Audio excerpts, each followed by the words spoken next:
Okay, so this is really eerie. Weird. This is a very eerie day because maybe it's just the gummies, but I only took half of one, like maybe an hour or 3 hours ago.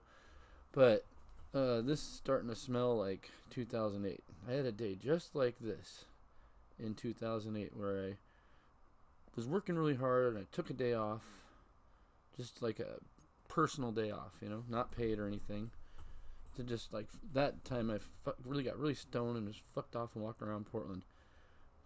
Today is different, just like but I mean, and the activity. I'm not in Portland, but yeah, the market is freaking way down, and yeah, I'm pretty happy I did the cash thing.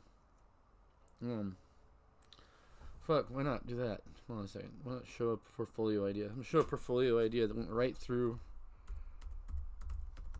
the. Geez, these gummies are strong.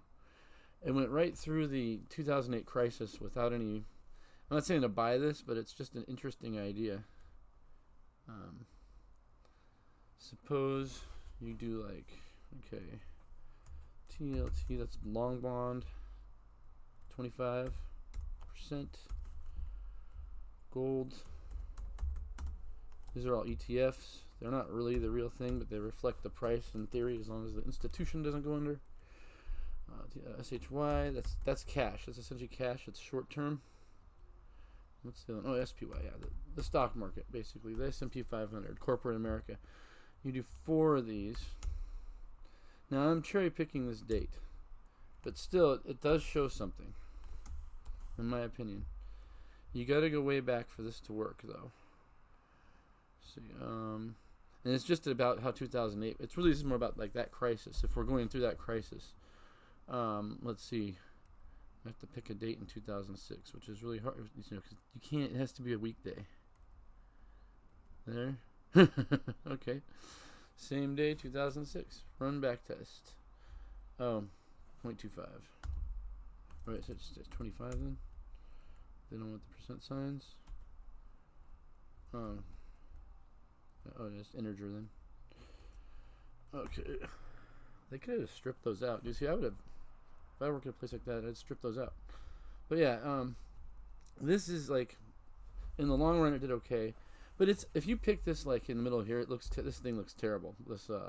This kind of portfolio, but it's interesting because you start out like a couple years before 2008, and everybody else loses fucking half their money. This is like how they get you. Like you've got a 401k, and then you get laid off, and then it's like, oh, I gotta cash out, but this is when you end up doing it. So that's how they fuck you over, dude. So I've seen it over and over. But yeah, this portfolio, I was just in cash back then. I didn't understand stuff. Well, that's not true. I actually sold down here too. Yeah, actually, I fucked up. I should have hung on. Yeah, actually, but it wasn't that much. But it was still something. But I did sell gold like right here, which was actually really good. But anyway, if you look, you can see that this portfolio held its own very well. Across when everybody else is like pulling their hair out, you're like sleeping at night. So this isn't what I'm doing now, ironically, though. But I gave this to my better half, and she just stuck with it, and she's outperforming me, which is funny. But she stuck with the plan. But yeah, I kind of just like went off in all these crazy directions.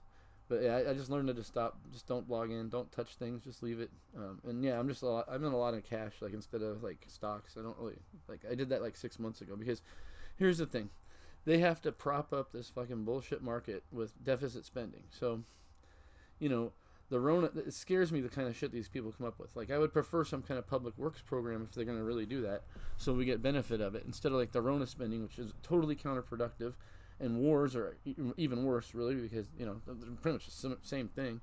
So, if they were to spend money, like the Green New Deal shit is a scam, but like if they were to say like, hey, let's build some new train lines, like, yeah, if we're gonna like, yeah, how about that, dude? If we're gonna like fucking get all green instead of forcing people to drive Teslas, let's create train lines that go between the cities, that are like high speed, like they have in other countries. Like if we're so rich, let's do that. But yeah, that would actually create jobs, and you create value, and it'd be lasting value, and it would be deflationary in the long run, because transit costs would go down because there's more options, and it would reduce fuel costs, You could use solar power if you want to run the train lines. If you can do so, I doubt it, but I don't think so. But give them that. Just make it part of it, so they can say like, oh, we did 25% solar or something.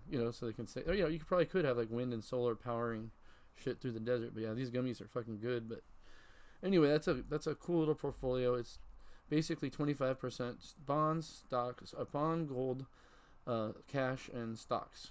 That's not how I used to say it, so I'm a little confused. But yeah, that's what that is. And it's not financial advice. This is not financial advice. But I didn't make this up either. This other guy named Dan Shy ran a thing called Sharp Trade. I don't know if he runs anymore. I signed up for his newsletter, and this was the coolest thing I got out of it. It isn't really a stock recommendation. It's to show you how money flows between the different sectors. That was the idea behind this portfolio. It was like a study more than a strategy. But yeah, I'm gonna do something. Eat something. I don't know.